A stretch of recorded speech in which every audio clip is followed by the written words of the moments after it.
welcome to our January installment of the Classroom Companion Series. Our focus this month will be on English language arts. Our hope is to provide you with strategies and resources that can easily be used at home to support your child's literacy development. Our session today will begin with a reading fact, true or false activity, and then we'll address the following questions. How can I support my child's fluency? How can I support my child's comprehension and vocabulary? How can I support my child with writing at home? And what do I need to know about the ELA FSAs? Did you know if you read 20 minutes a day, you would read up to 1.8 million words in a year? Can you believe that? 1.8 million words. By encouraging your child to read for just a few minutes each day, you are not only broadening their horizons and opening their minds to new ideas and perspectives, but you are strengthening their vocabulary and comprehension, which will benefit them for years to come. Let's play a game of true or false to kick off our session. With those listening with you, consider each of the following facts about reading and determine if you think the statement is true or false. Answers will be revealed after each statement.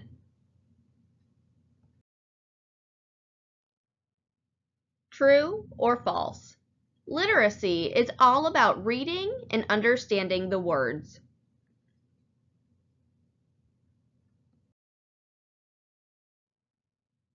This statement is false. Early readers actually begin their reading journey by decoding pictures or illustrations, then progress to reading the words. Even older children can support their reading through pictures. This often occurs when reading wordless picture books and/or graphic novels.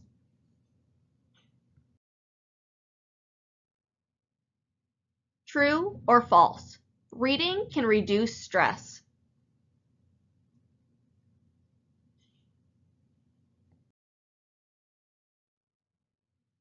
This statement is true.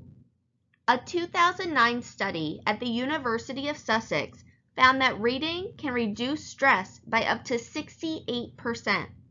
It works better and faster than other relaxation methods, such as listening to music or drinking a hot cup of tea.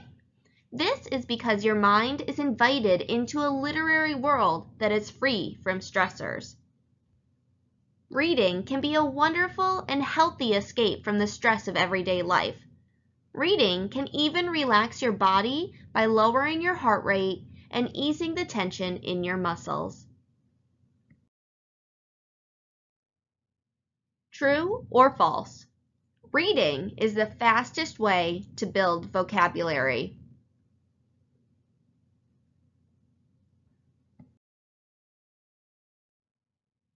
This statement is true. Children learn 4,000 to 12,000 words per year through reading. The stronger a person's vocabulary, the better they are able to comprehend what they read and can utilize more precise words in their writing. True or false? The faster a child reads, the better they are at reading.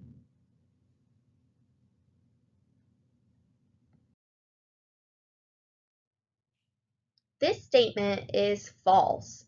It's easy to assume that if a child can breeze through a book, they're a strong reader, but this isn't always the case. Just because a child can read the words on the page does not always mean that they're comprehending what has been read. There's power in taking time to savor special moments with books and encourage your child to think critically about the text. To help ensure that your child is comprehending what has been read, you can have them read out loud. This encourages them to go slower, which gives them more time to process what they've read, and in turn improves reading comprehension. Plus, they're not only seeing the words, they're hearing them too. It also helps to ensure that your child is reading a book at the right level. Make sure your reader gets lots of practice reading books that aren't too hard. They should recognize at least 90% of the words without any help. Stopping any more often than that to figure out a word makes it tough for kids to focus on the overall meaning of the story. Also, encourage your child to reread to build fluency. To gain meaning from the text and encourage reading comprehension, your child needs to read quickly and smoothly, a skill known as fluency. Rereading familiar, simple books gives your child practice at decoding words quickly so they'll become more fluent in their reading comprehension. And of course, regularly talk to your child about what they're reading. This verbal processing helps them remember and think through the themes and events of a text. Ask questions before, during, and after reading to encourage comprehension. For example, before reading, you may ask your child, "What do you think this book will be about?" Or "What are you interested in learning about from this book or text?" While reading, you may ask your child, "What's happening in this book? Is it turning out the way you thought it would? What do you think will happen next?" After reading, you might ask your student, "Can you summarize this text? What did you like about it? Or what other books does this remind you of?" All in all, reading quickly is a stepping stone to comprehension. By rereading and discussing text, students are more likely to build upon their comprehension.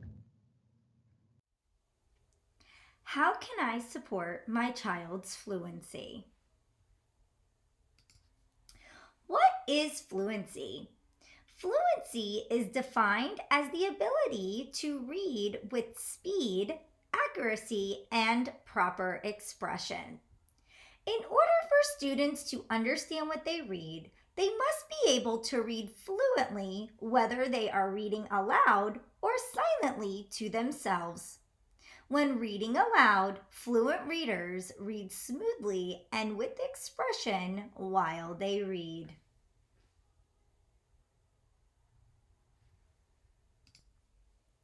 Letter and sound identification is the first stepping stone for primary students starting kindergarten. Once students are fluent enough in identifying the letters of the alphabet, they begin to recognize those letters in written words.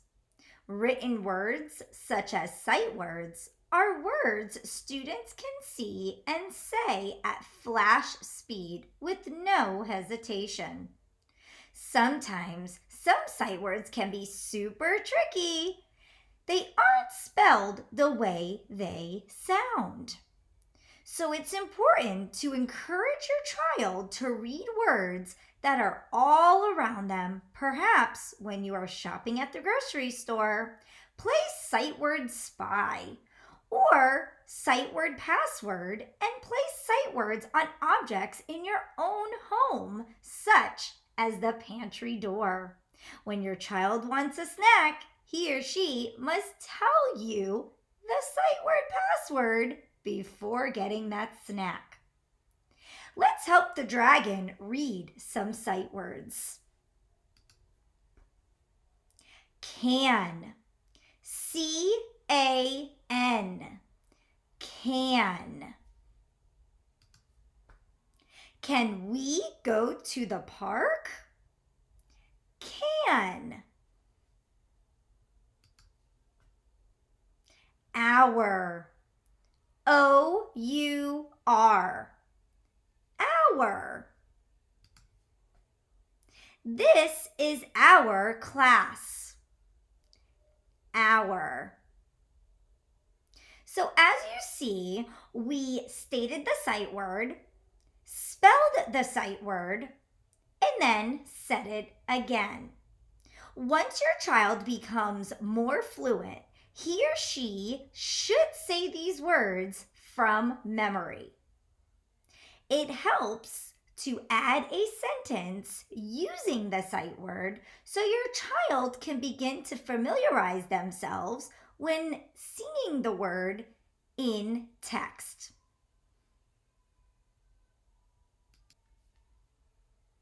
Written words in a text.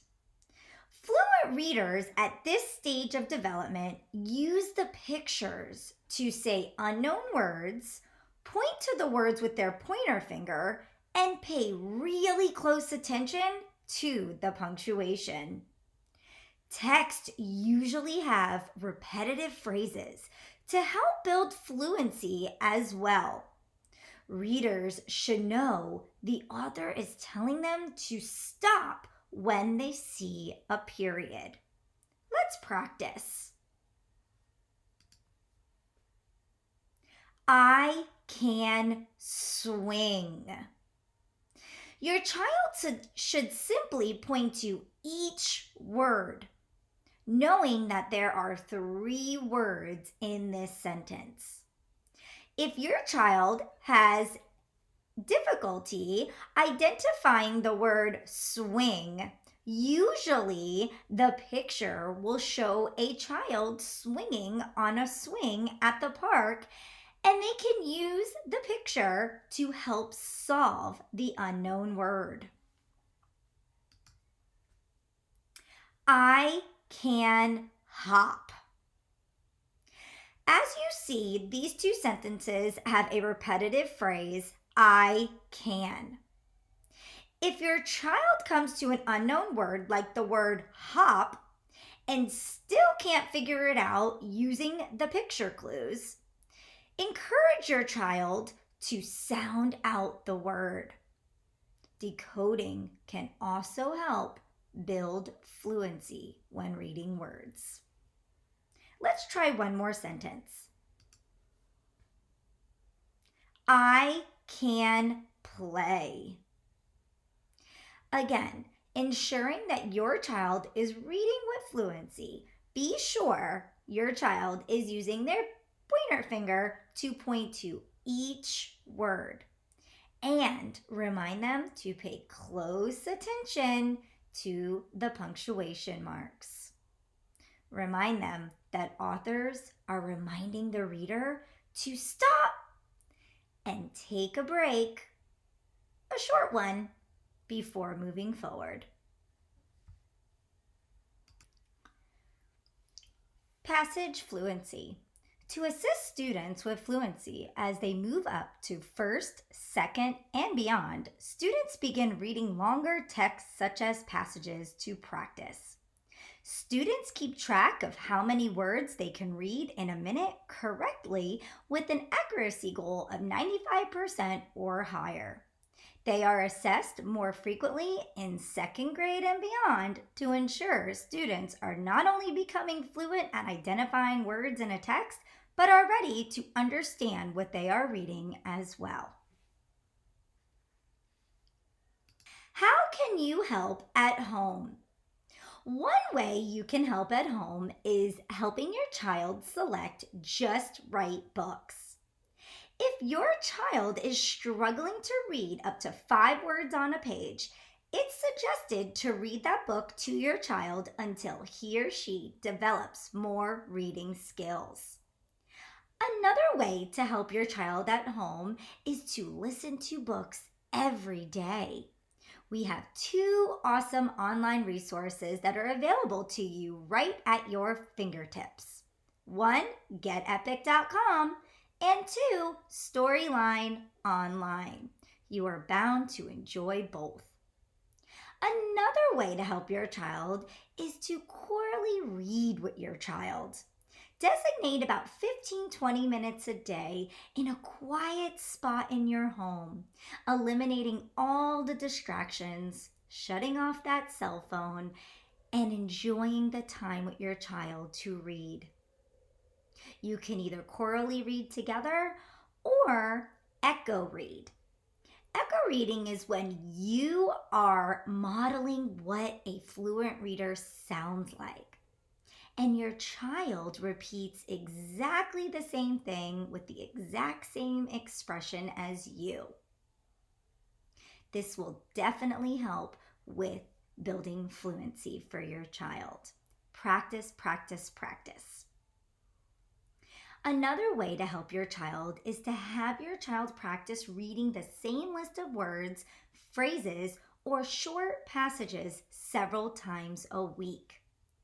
Be sure to keep track of your child's accuracy. And finally, remember to remind your child to pause between sentences and phrases. How can I support my child's comprehension and vocabulary? Besides decoding difficult words, one of the most common challenges readers face is determining the meaning of unknown vocabulary. Using context clues can help readers make sense of difficult words. Context clues are hints found within a sentence, paragraph, or passage that a reader can use to understand the meanings of new or unfamiliar words. There are a variety of context clues that readers might encounter while reading. Let's take a look at a few examples. For example, students may be able to use the context of a sentence to infer the unknown word's meaning. The team was elated because they found out they placed in the semifinals. In this sentence, we can determine that the word elated must mean excited or very happy because of our background knowledge in sports. We know that placing in the semifinals is a very exciting time, so the word elated must mean very excited or happy. Sometimes, the author will tell us the definition right in the sentence we're reading. In this example, she felt lethargic and didn't have the energy to get out of bed. By stating didn't have the energy, we know that the word lethargic must mean tired. In this sentence, my teacher is affable. If I have a problem, I can talk to her. The author gives us an example of what it means to be affable. By saying, I can talk to her, the reader can determine that the word affable must mean friendly or approachable. Here's another example. Our sweltering days of summer were replaced by cold flashes of fall. Here, the author uses an antonym later in the sentence to help us determine the meaning of the word sweltering. The opposite of cold is hot, so we can determine the word sweltering must mean very hot. Sometimes the author will include synonyms in their writing. In this example, be patient with the puppy. He's timid and easily frightened. We're able to determine the word timid must mean scared because the author uses the synonym frightened. And lastly, when reading, we can look for word parts that might help us determine the unknown word. In this sentence, my essay didn't save on my computer. I can't believe I have to rewrite it. I know the prefix re means to do something again.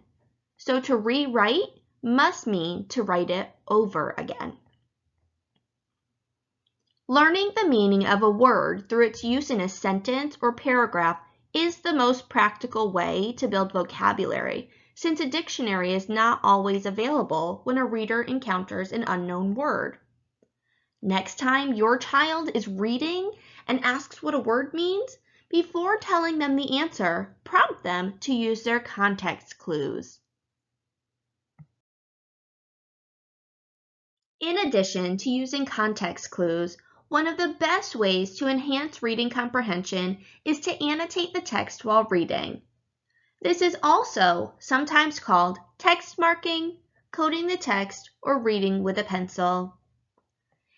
Annotating can include text marking symbols such as stars to indicate important ideas, question marks to share a wondering, circling unknown or important words, or underlining key details.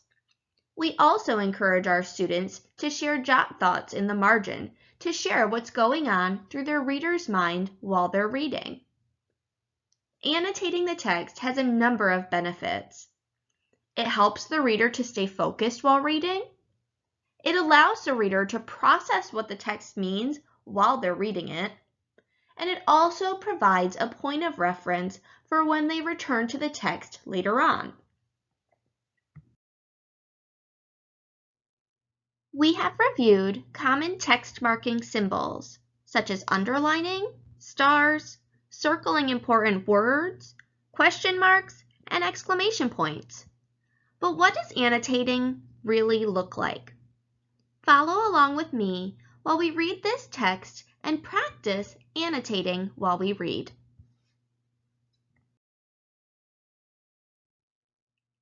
Does Polly really want a cracker?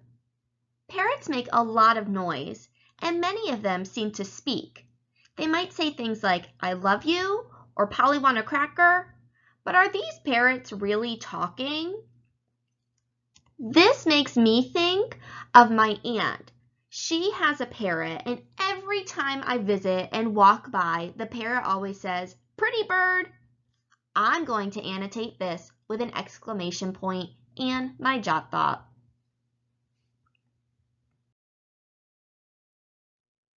Actually, they are making sounds they have heard over and over. Most likely, they don't attach any meaning to the sounds. I'm going to pause for a second to underline that. I think that's pretty important. I'm going to indicate it with a star and write a quick jot thought to summarize that idea. Parrots repeat sounds they've heard. Let's keep reading. Repeating sounds like this is called mimicry. If the birds were really talking, they would know what they were saying. They might even be able to respond to something you say. I'm also going to circle this word mimicry because it's telling me that when an animal is repeating sounds, that's what it's called, mimicry.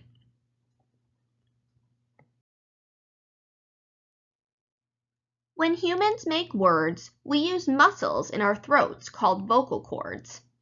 Parrots don't have these muscles. However, they do have other muscles in their throats and large tongues. They use breath and muscle movement to mimic the sounds they hear. I think that's pretty important. I'm going to underline that and indicate it with a star and just summarize that idea with a quick jot thought. This sentence that I have underlined is really telling us how the parrots are creating these sounds. They have been known to mimic sounds like doorbells, computer sounds, and even lawnmowers. That makes me actually start thinking of something. I have a question about that, so I'm going to indicate that with a little question mark. And my question is, why do they choose to repeat some sounds over others? That's a wondering I have, so I'm going to jot that down.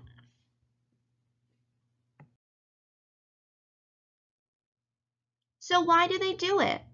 Scientists explain that parrots are social birds. I'm going to pause and circle that word social. I think that's pretty important to the text because it's telling us that parrots are outgoing birds. They also grow to love their human owners. Humans don't know how to speak parrot talk, so parrots try the only way they know to communicate, by mimicking sounds that humans make. When parrots talk, human owners pay attention to them. I'm going to pause one more time to underline that. I think that's pretty important. So I'll mark it with a star and add a jot thought. These sentences share for us why parrots mimic sounds. They like the attention they get from it and are trying to communicate with us. The parrot might even get a treat or a pat on the head. Talking is a parrot's way of being social. So, as you can see, that blank passage that we begin with is now filled with symbols, underlines, and jot thoughts. It really provides the children a way to interact with the text and share what they're thinking as they read. Also, if we needed to return to this text at a later date to write about it or to answer questions, We would be able to refer back to those points of reference and note where the most important information is. As you can see, annotating is truly beneficial for our readers. If you're looking for a resource to help your child with annotating the text or for additional practice with comprehension questions, we highly recommend readworks.org. If you have not already signed up, you can use this button here to sign up and create a free account.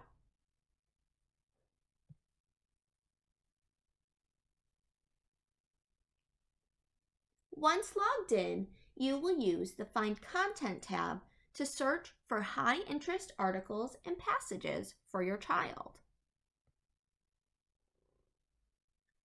After clicking this tab, you will see that you can filter by activity type, by grade level, by topic, text type, and even by lexile. ReadWorks also has a new feature for ebooks in addition to reading passages.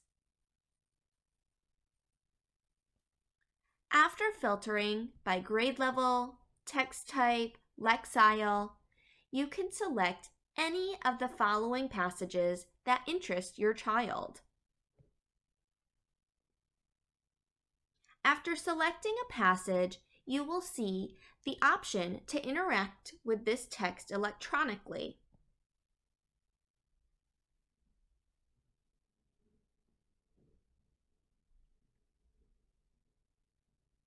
ReadWorks also has the option to listen and follow along with the text while being read aloud. Inside and Outside Carlsbad Caverns by ReadWorks. There are also vocabulary activities and question sets that your child can answer online. If your child needs additional practice annotating, you also have the option to print the passage and questions.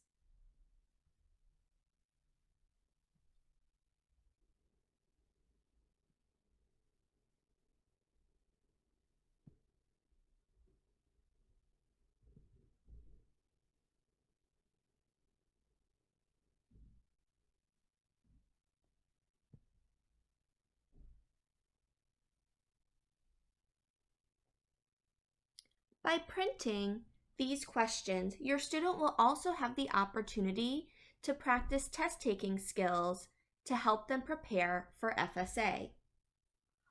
All in all, ReadWorks is a wonderful free resource for you to explore to give your student additional practice opportunities at home. How can I support my child with writing at home? Did you know there's tons of fun and easy ways you can help your child improve their writing at home? Just encourage your child to write. As children write for fun, their writing skills and cognitive skills naturally grow over time. As they enjoy writing and practice those skills, they're just going to naturally start applying them while they're writing at school. Some fun and easy ideas include writing letters to family and friends. Children are excited to get mail in the mailbox. Make lists. This can include grocery lists, have your child help out, or make chore lists that they can do. Go on nature walks and make lists of things you see or animals you see together. They can make lists of things to do when they're bored. Or you can give your child a journal where they can write their feelings or daily events that happen to them, or special vacations, or they can just use their imagination to create stories. Also, you can take turns writing notes in lunch boxes, or leave special notes hidden around the house for each other to find, like a secret pen pal. Students can also write about what they read, or select a photo and write a creative story. It can be a photo that you or your child have taken, or a random photo in a Google search. Sometimes a little inspiration is all you need. Did you know reading and writing are connected? The more students read, the more vocabulary they will be exposed to and learn, and also be able to apply in their writing. You're also a huge help for your child. Did you know that when you're having conversations with your child, they're just a sponge? They're absorbing the different words you use, whether they're colorful synonyms or big vocabulary words. Never be afraid that words are too big to use with your child, no matter how small. Kids are just naturally sponges and absorbing those new words. You can expand your child's vocabulary by continuously introducing new words to them.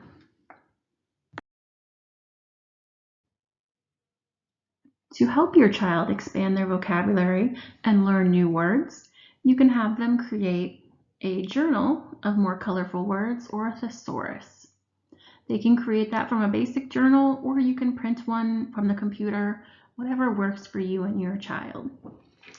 There are websites where you can go to and type in basic words such as happy or sad, and in return, it will give you synonyms or words that mean the same thing. Like for happy, a better word or not so overused word is optimistic, joyful, grateful, delighted, and so on.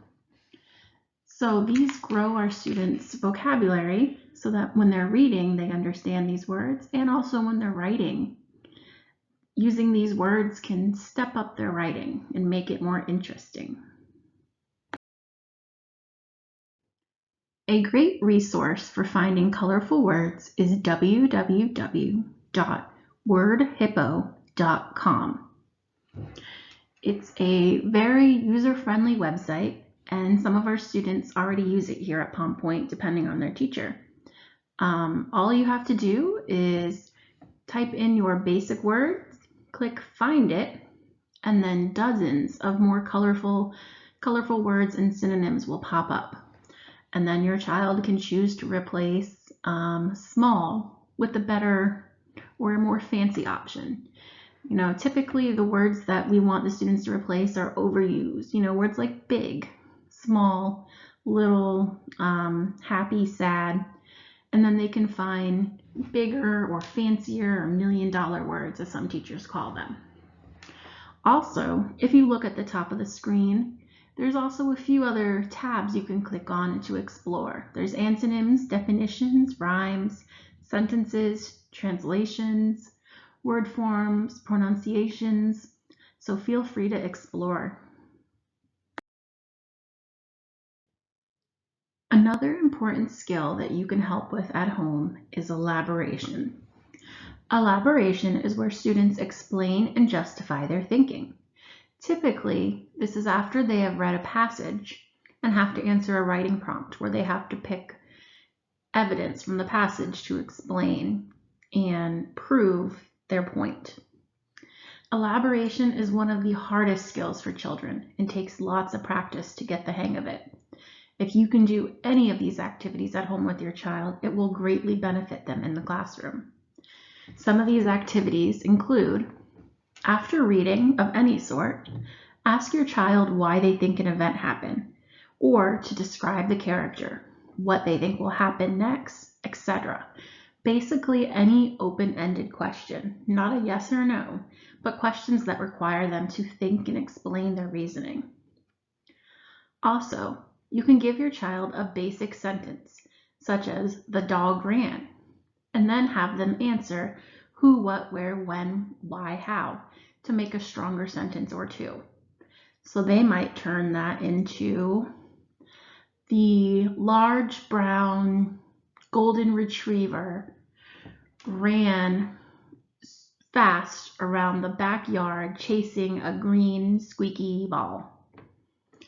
So they just stretched out that basic sentence to something larger. You can also have students pick objects around the house or outside and write figurative language. This includes similes and metaphors. In writing, elaboration is usually needed after a student cites or quotes a passage and needs to explain how and why it is relevant.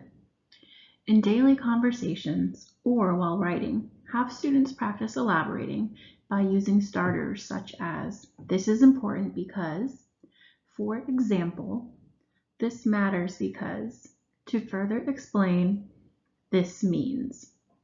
These are not the only ways to elaborate, but these are a few basic starters until students get the hang of it. And then as students find their own voice, they start to elaborate in their own unique ways.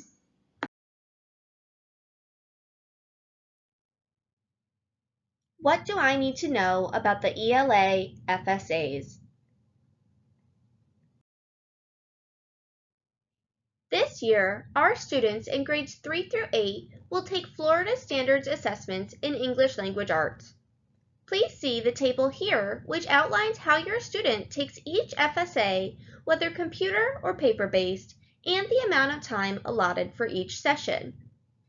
Students in grade 3 will take the paper-based reading FSA. There is no writing FSA for third grade students. Students in grades 4 through 6 will take paper-based FSAs in both reading and writing. 7th and 8th grade students will take their reading and writing FSAs on the computer. It is important to note that in grades 4 through 8, the reading and writing FSAs are combined for one cumulative ELA score. Please be on the lookout for specific testing dates in the Pointe orbiter. If you are looking for additional information about FSA, you can visit fsassessments.org. Here, you will select the statewide assessments option, followed by the Students and Families tab. Depending on your child's grade level, you may select computer-based practice tests or paper-based practice tests. Here, you will find access to practice tests and answer keys.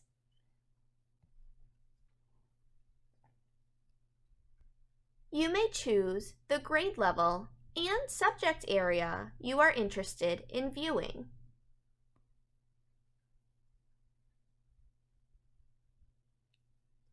For example, here is the third grade practice reading FSA. Our students do interact with these materials at school as we prepare for testing, but as the parent or guardian, it can be helpful to explore these for yourself to understand the types of questions your child will be asked so that you can help to prepare them at home.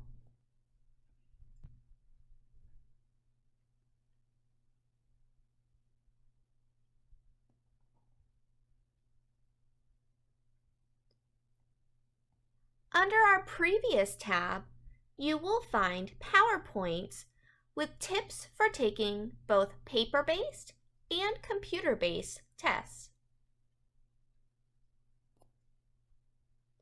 This is helpful information to review for both you and your child to understand testing expectations. If after reviewing this information you have additional questions about FSA, please reach out to your child's teacher. As we conclude, we would like to thank you for joining us for this month's Classroom Companion Series. We would love to hear your questions, feedback, and ideas to assist us in planning for future installments. Please access the brief form survey by using the QR code here. All submissions are anonymous unless you submit a question and include your contact information. Should you have any questions, please reach out to your child's teacher. Thank you.